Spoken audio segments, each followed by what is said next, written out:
Hello everybody and welcome back to this Centre for London's Countdown to Net Zero conference. Welcome back to those of you who are joining us after lunch, and welcome to those of you who are joining us for this session or who are watching on the catch-up stream. My name's Claire Harding. I'm the Research Director here at Centre for London. It's my absolute pleasure this afternoon to introduce our keynote speaker for this conference, Kate Raworth, economist and author of Doughnut Economics. I'm sure that Kate will need no introduction to most of you. Before I hand over to Kate, just wanted to let you know that we are going to have an opportunity to ask questions of Kate at the end of this session. If you've already joined us for some of our sessions, it's exactly the same drill. You can ask questions on Hopin, and you can also upvote other people's questions so we know which are the ones that other people think are the most interesting and important. If you're an absolutely expert economist and you are deeply expert in Kate's work in particular, we'd love to hear your question. We'd also love to hear your question if this is something that's relatively new to you or a topic that you're just exploring. There really is no such thing as a question that's too basic. I know it can feel really intimidating. It certainly feels intimidating to me, putting questions into a little white box that doesn't answer you. But please do know that we want to hear from you. We want to hear from everybody. If you're following this event live on YouTube, you can feed in questions on Twitter using the hashtag London to Zero. That's also the hashtag for general thoughts and comments about the event. And then our team will feed those through to me so I can pass them on to Kate. And we'll try to get through as many of those as we can before we finish at 1:25.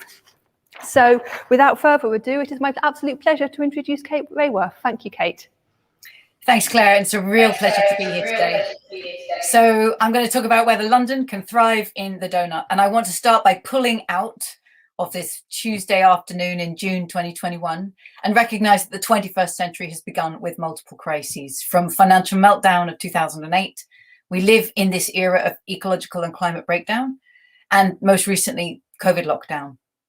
We need to transform the systems that we've created, because the systems we've created depend upon endless expansion, and endless expansion brings us to all of these crises in one way or another.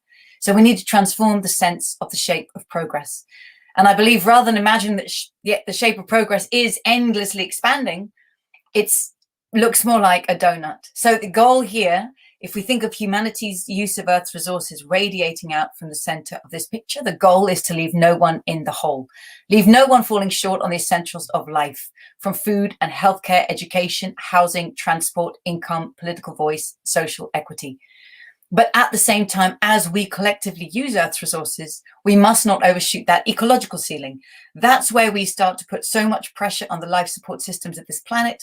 We cause planetary ecological breakdown from climate breakdown. But of course, getting to net zero and tackling the issues of climate change are massive and crucial, but they are not the only one. We need to also recognize we are driving ecological breakdown of Earth's life support biodiversity systems. We must protect the water we use, not use too much fertilizer in the soil, to not convert too much Earth's land for human use. So we must live within these 9 planetary boundaries. And we're currently way out of balance. If this shape of progress isn't endless expansion, but balance, we're so far from it right now. Billions of people worldwide still can't meet their most essential needs. Many of them live in the world's poorest countries, but we know in London and cities across the richest nations in the world, you can step outside into the high street, you will meet people facing severe deprivation. So at the same time as getting people out of that deprivation, we must already come massively back within planetary boundaries. And again, we know that the nations and the cities of the global north have a particular responsibility. Having been the first into the Industrial Revolution here in the UK, I think we have a very clear responsibility to be among the very first to get out and turn around our pressure on the planet, turn around this damage that we're doing to Earth's life supporting systems. So to me, this is the generational challenge we face, to meet the needs of all within the means of the planet. And we must remember that last century's economic theories and government policies and city strategies and business models were not designed to solve this. So we'd be crazy to think that they would get us there. We need to come with theories and policies and strategies and business designs and community action of our own to turn this story around. So I want to dive in and ask, can London live within the donut? Could London be a city that meets the needs of all within the means of the living planet? And what would it mean to unroll that donut? Let's open it up and dive inside. And if we go inside, we can see that we're looking at a space between that social foundation and the ecological ceiling, thinking about here, London, and London's relationship to the rest of the world. And we can use it as a canvas for reimagining. And I just want to take us into that.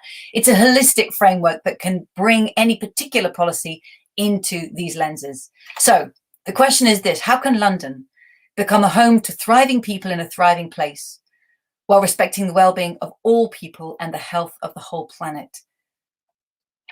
What would it mean for all people in London to thrive?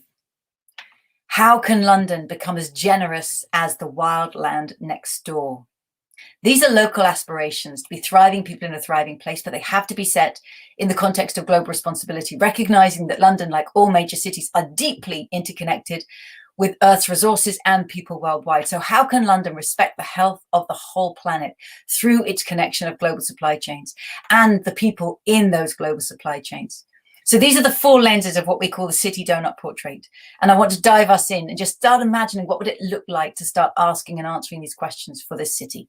So how could all the people of the city thrive? The people in their full diversity, whether they've been here for centuries, are recent immigrants, or just arriving, the full diversity of a range of cultures and values that make up this incredible city, that actually that cultural diversity is, of course, one of its prides and one of its great strengths. So what would it mean for everyone in the city to thrive? And along the bottom, you see all of those dimensions of the social foundation of the donut. What has COVID revealed about whose work is essential, about whose health has been most at risk? What can we learn from crises? Because if we don't learn from them, we will only face them again and continue in the old systems that we already knew we needed to transform. And then how can we ensure that everyone's needs are met in that full diversity of what it means to belong, to feel you have dignity, belonging, community, and connection across the generations? So many questions we can dive into. What would it mean for people to thrive in a place? And of course, what it means to thrive somewhere is going to vary city by city. The answer from the people of London will differ to the people of Mumbai, to the people of Stockholm or Dar es Salaam. Then let's think about what would it mean for London to be as generous as the wildland next door. So if we took a biomimicry approach to this, the biomimicry thinker Janine Benyus would say, take me to the wildland next door. Where in the Thames Valley is the natural habitat most intact, most healthy, and let's measure what nature's generosity is there. Nature's learned a genius of thriving in this place. Nature cleanses the air and houses biodiversity and stores carbon.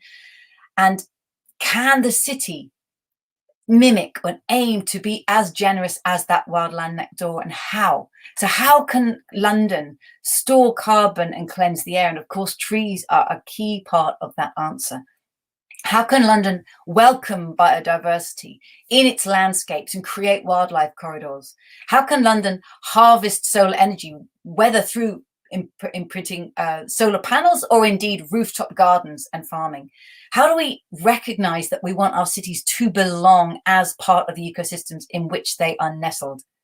So these are the local aspirations of thriving people in a thriving place. Now let's remember that we have to think about the global interconnectedness of a place, and that London is deeply connected through all of the goods it imports, its consumption impact on the whole planet, the clothing, food, electronics, construction materials, all consumer goods that are brought into the city and the streams of waste that go out. So what would it mean for London to combat within these planetary boundaries? How does mobility and, again, carbon emissions and greenhouse gas emissions, how can these be transformed through transforming mobility? But also London's material footprint worldwide is crucial to accelerate the move towards being a circular economy. How can that be accelerated, particularly, for example, in the construction sector, so that the city isn't endlessly using new materials, but is reusing, repurposing, refitting, refurbishing existing material use? This will bring the city back within that red overshoot of planetary boundaries. And then still thinking of the city's global connections, the people throughout this global supply chain. So let's ask ourselves, which multinational companies are headquartered in London? And what are the business models that they then create and replicate around the world, which creates profit for them in this city? How do their business models impact on the lives of people worldwide? What are the brands and retailers selling their products in the major shopping streets and malls throughout the city? And how are they connected to people's rights worldwide? Because we know that the labor behind the label is not as beautiful as the brand on the box. and that we need to ensure that the way we live in our cities, including the way that our businesses and shopping are conducted, respects the rights of people worldwide. So these are the 4 lenses I've just dived into. And if we pull out, this can become a holistic canvas that you can then bring to the center of it any particular key issue that you're facing, like how can London become net zero by 2030? And you could, for example, use it to say, well, what are the city's existing targets? And this is me just imagining, where are those targets on being net zero? What do they already touch on here? What's already in motion? What can we celebrate that's already happening? Because of course, a lot is already happening. And where are the key challenges? Because of course, there are still major key challenges. What are new initiatives that could be created that start to connect across these lenses? And where are all those interconnections? The point of this is to create a holistic vision so that we don't try and solve one problem while exacerbating another, or indeed missing an opportunity to tackle another. We ran workshops like this, and you can see that this is pre-COVID in late 2019 in Amsterdam, Portland, and Philadelphia with city policymakers and community members looking at their own city portraits. And the message was clear that we want to do this holistic thinking. We want to bring ourselves together from across different city departments and look at the whole. And Amsterdam particularly took its city portrait, and you can see the images of the 4 lenses underneath there, and had conversations across different city departments, and then said, we're going to put this at the heart of our city strategy on circularity. With a vision, they turned the donut orange to match city colors and had this vision of Amsterdam as a thriving, inclusive, regenerative city for all residents while respecting planetary boundaries. That's a transformative vision for a city, and it has to be backed up and made real with policy and action.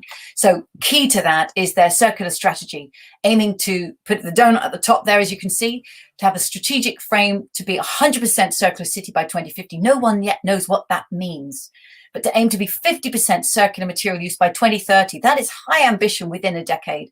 And then to make that opportunity real now, to ensure 10% circular procurement of city materials next year. And that, to me, gives a very long, loud legal message to business. You are welcome to do business in the city, but if you want to stay, you've got to get circular. That strategy is being put into practice first through food, through consumer goods, and through construction. And then they're creating new metrics to measure whether or not it's happening. Now, Amsterdam is a city that created this first city portrait in April, just over a year ago, in the height of their COVID crisis.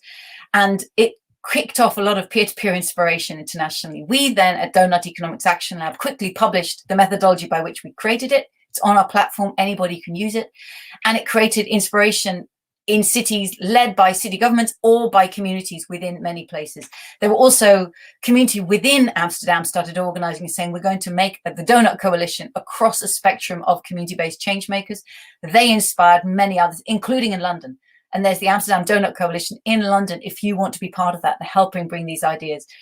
They are now co-organizing and self-organizing together of how to have the momentum needed so that when you've got a city leadership through the administration and a community-based coalition, that's when you get momentum. So Brussels also adopted this, and you can see a recent publication from Brussels here of looking at the city through those 4 lenses. I'll mention one other. The city of Melbourne took the concept and said, we want to use this to deeply imagine through big participatory conversation, what does it mean to thrive here in the future? So lots of places using this to have a long, holistic vision of the transformation that's needed.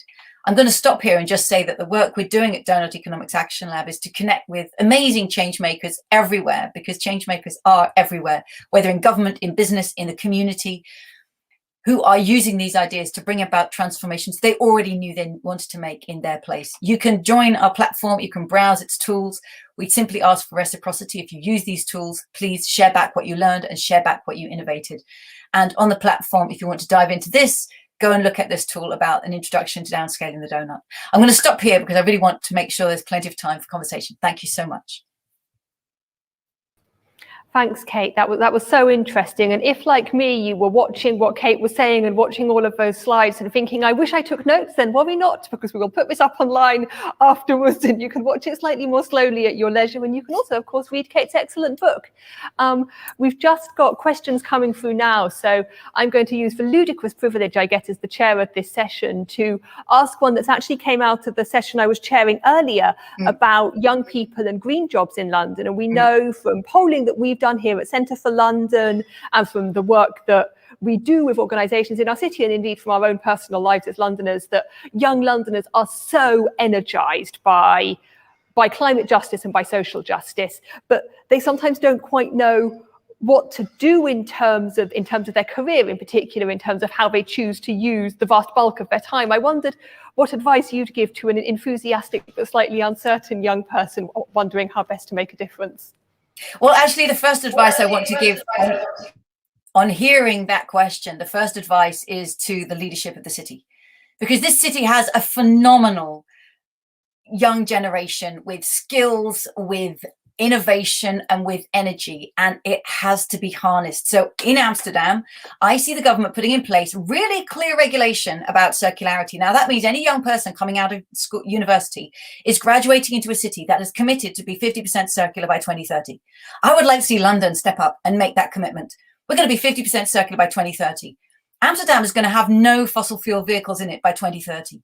That means that students and young people and the young generation are emerging into a city that has already committed to transformation. It means that their innovation and skills are asked for, and it will put them at the forefront of transformation. I really want to see London step up and take on this level of ambition and create the space.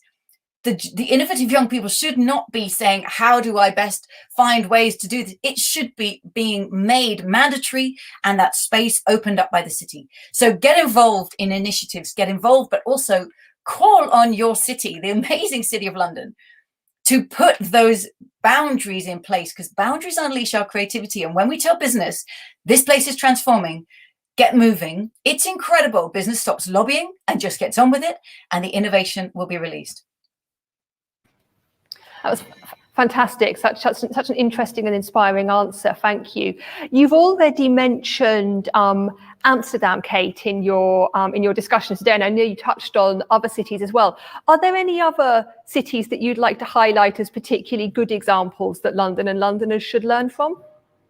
Well, there's amazing initiatives going on from the neighbourhood level in Birmingham, actually. An amazing organisation called Civic Square, right at the level of one neighbourhood, are putting in practice these ideas, saying, what does it mean to reimagine and reinvent a neighbourhood around regenerative and distributive ideas and put the donut into practice? But also in Melbourne that I mentioned, having a really citywide conversation of what does it mean to thrive? Let's take a long view on this, because we can also end up feeling caught in the urgency of the times, that there isn't time to take reflection, but actually we can do these things in parallel and have long conversations of what is our vision of thriving, and ensuring that we put at the heart of that, recognizing not just our carbon emissions from within our city, but the carbon emissions that are embedded in everything our city consumes. So to me, it's crucial to go net zero on carbon, but also circularity. That is a huge part of the story.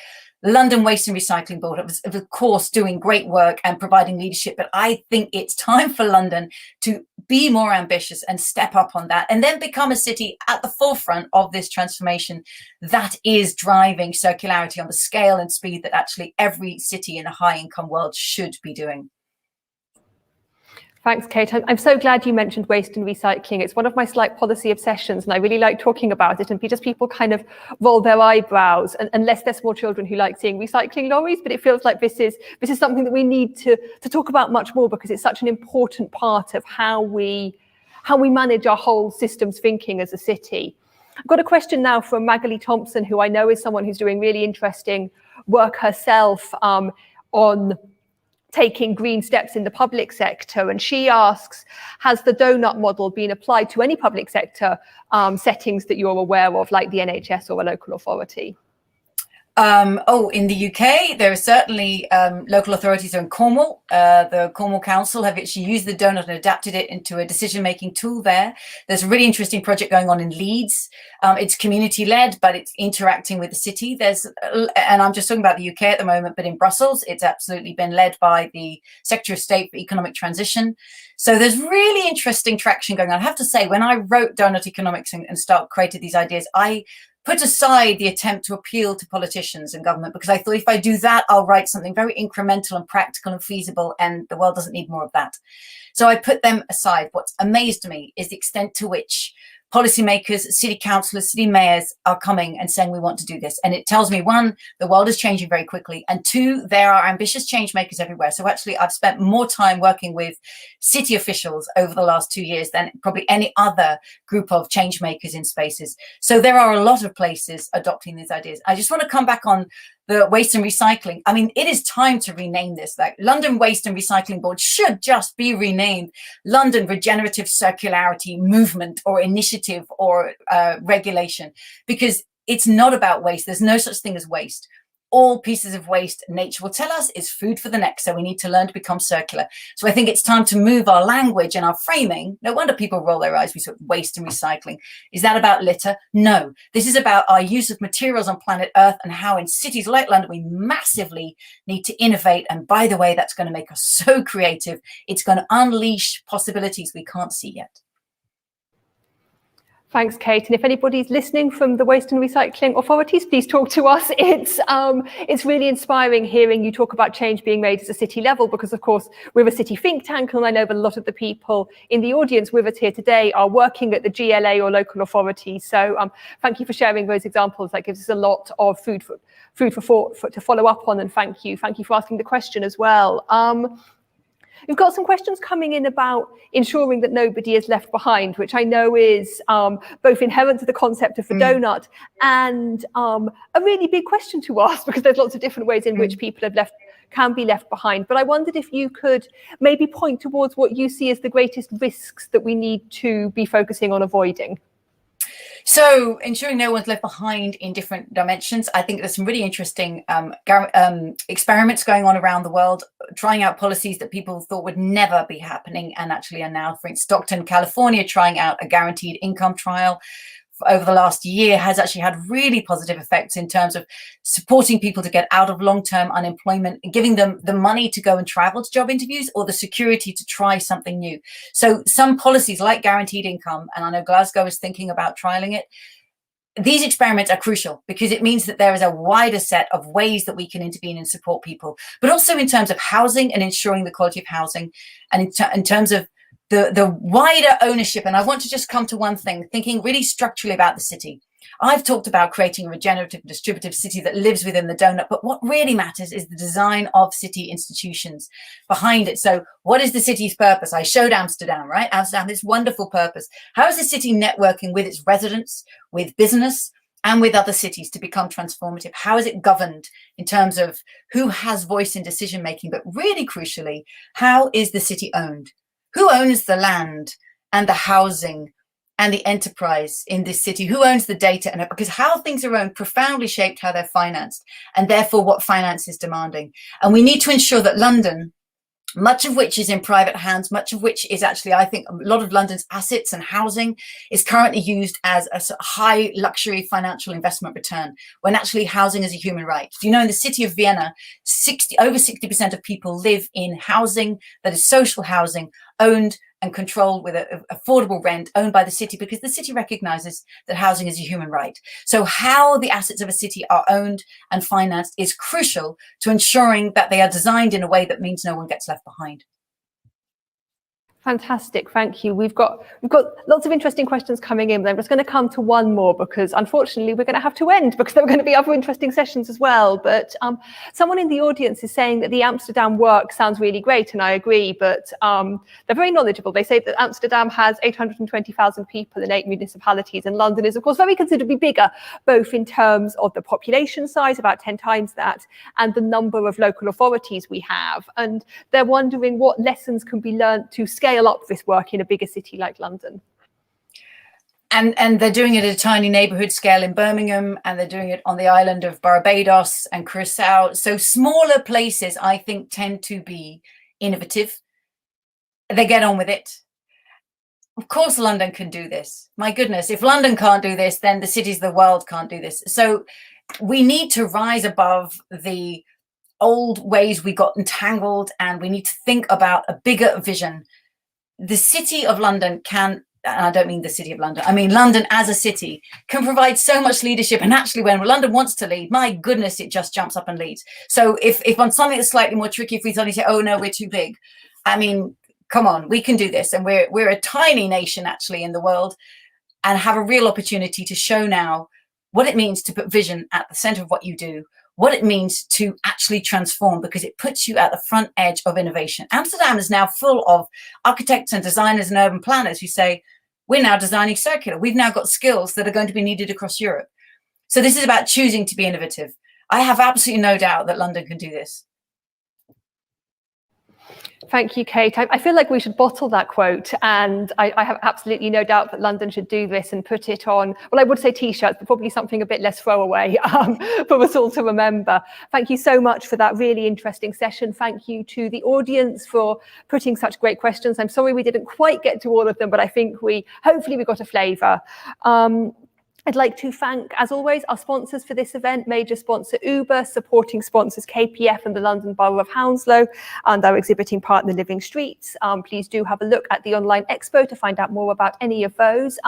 Coming up very, very soon, we have an absolutely brilliant session on transport and what we can do to decarbonise London's transport. And after that, we'll be hearing some really interesting reflections from the City of Glasgow, which Kate also mentioned, about how they're working on their climate goals in the context of COP21. So really interesting stuff coming up. Please do stay with us, and thank you so much to Kate for an excellent session. Thank you.